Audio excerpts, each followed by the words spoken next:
جیسے کہ وہ شخص جن کی گردنوں میں غل کی قسم کا توق پڑا ہو، مثلا ایک بہت موٹی چادر ہو، بڑی چادر ہو، اور وہ گردن میں لپیٹی جائے اور وہ اتنا بڑا توق بن جائے کہ وہ تھوڑی تک پہنچ جائے، جس کی وجہ سے وہ سر نہ جھکا سکے، تو یہ ان کی مثال ہے۔ وہ شخص جن کی گردنوں میں غل کی قسم کا توق پڑا ہو جو تھوڑی تک پہنچتا ہے اور اس کی وجہ سے وہ سر نہیں جھکا سکتے، یہی حال ان کا ہے کہ کسی طرح ان کو حق کی طرف التفات نہیں ہوتا، حق کی طرف یہ متوجہ نہیں ہوتے اور حق کے حضور سر نہیں جھکاتے۔ بعض مفسرین نے فرمایا کہ یہ ان کی حقیقت حال ہے جہنم میں، انہیں اسی طرح کا عذاب کیا جائے گا۔ اس بعد مفسرین نے فرمایا یہاں ان کی اس حالت کا بیان ہے جو جہنم میں ہوگی، کہ جہنم میں اس طرح انہیں عذاب دیا جائے گا، جیسا کہ دوسری آیت میں اللہ تعالیٰ نے ارشاد فرمایا اذ الاغلال فی اعناقہم، کہ جہنمیوں کے گلے میں آگ کے توق ہوں گے۔ اس آیت کریمہ کا شان نزول یہ ہے کہ یہ آیت ابو جہل اور اس کے دو مخزومی دوستوں کے بارے میں نازل ہوئی۔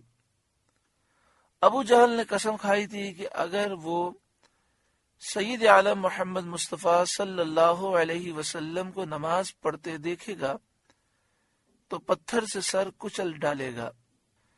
جب اس نے حضور صلی اللہ علیہ وآلہ وسلم کو نماز پڑھتے دیکھا تو وہ اسی برے ارادے سے ایک بھاری پتھر لے کر آیا۔ جب اس پتھر کو اٹھایا تو اس کے ہاتھ گردن میں چپکے رہ گئے اور پتھر ہاتھ کو لپٹ گیا، چپک گیا۔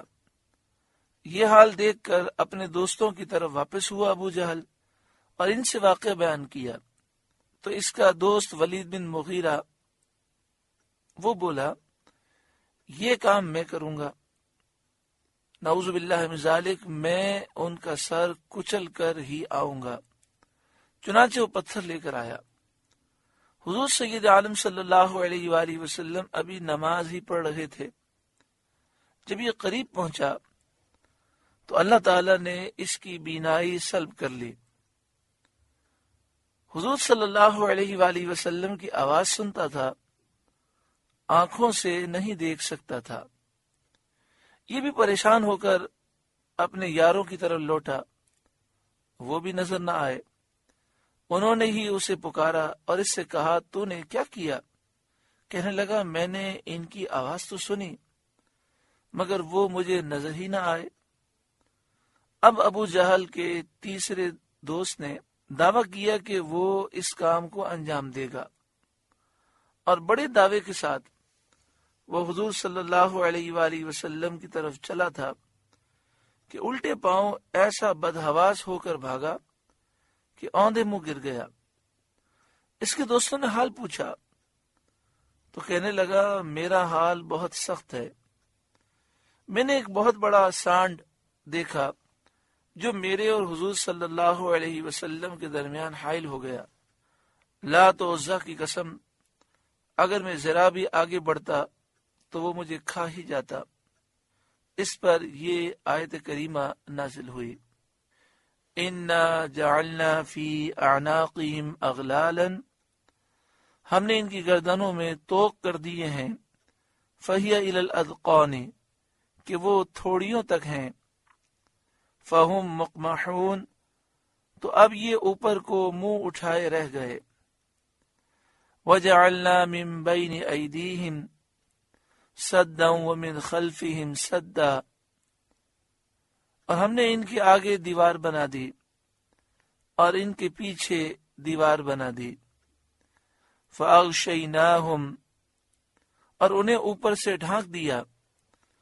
فَهُمْ لَا يُبْصِرُونَ، تو انہیں کچھ نہیں سوجتا، وہ کچھ دیکھ نہیں سکتے۔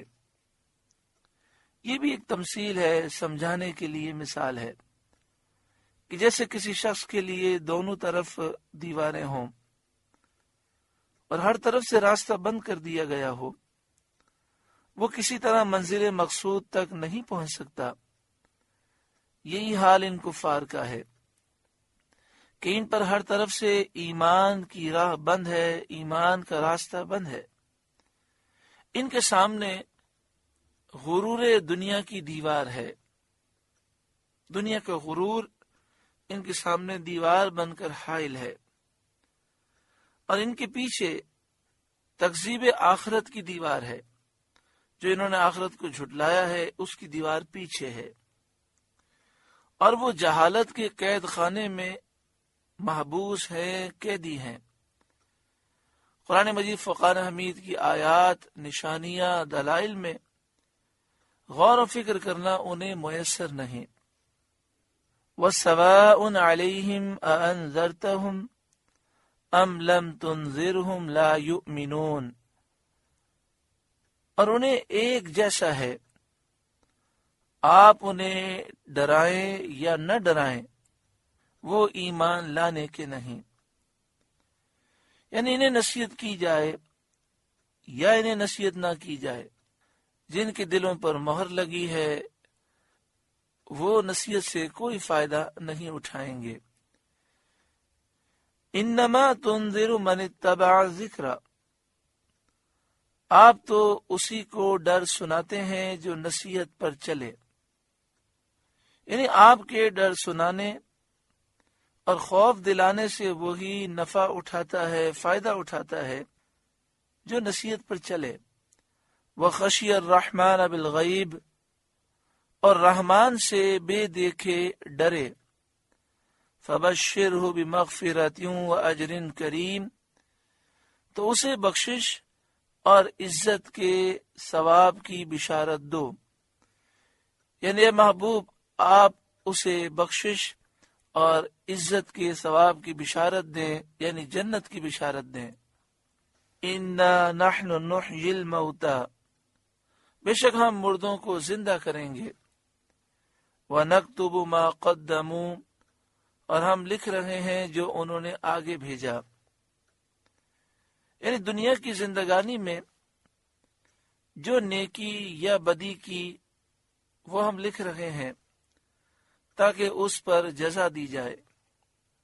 وَنَكْتُبُ مَا قَدَّمُوا وَآثَارَهُمْ، اور ہم لکھ رہے ہیں جو انہوں نے آگے بھیجا اور جو نشانیاں پیچھے چھوڑ گئے، یعنی اور ہم ان کی وہ نشانیاں، وہ طریقے بھی لکھتے ہیں جو وہ اپنے بعد چھوڑ گئے، چاہے وہ طریقے اچھے ہوں یا برے ہوں۔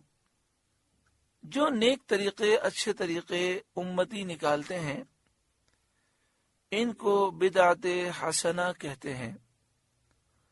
بدعت کے معنی ہے نیا کام، بدعت حسنہ کے معنی وہ نیا کام جو اچھا ہے، اور اس طریقے کو نکالنے والوں اور عمل کرنے والوں دونوں کو ثواب ملتا ہے،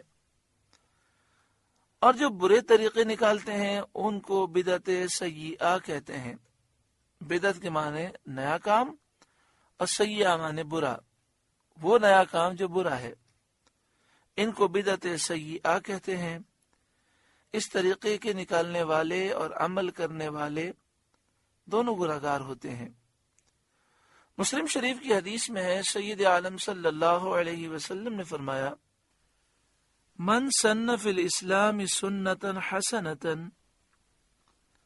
جو اسلام میں اچھا طریقہ ایجاد کرے، فلہ اجرھا واجر من عمل بها من بعدہ،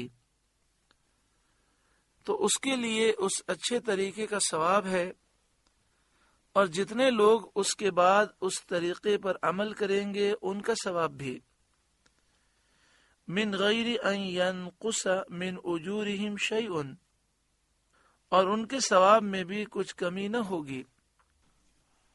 ومن سن فی الاسلام سنتا سیئہ، اور جو اسلام میں برا طریقہ ایجاد کرے، کان علیہ وزرھا ووزر من عمل بها من بعدہ، تو اس پر اس برے طریقے کا گناہ ہے اور اس کے بعد جتنے لوگ اس برے طریقے پر عمل کریں گے ان کا گناہ بھی من غیر ان ینقص من اوزارہم شیء، اور ان کے گناہوں میں بھی کچھ کمی نہ ہوگی۔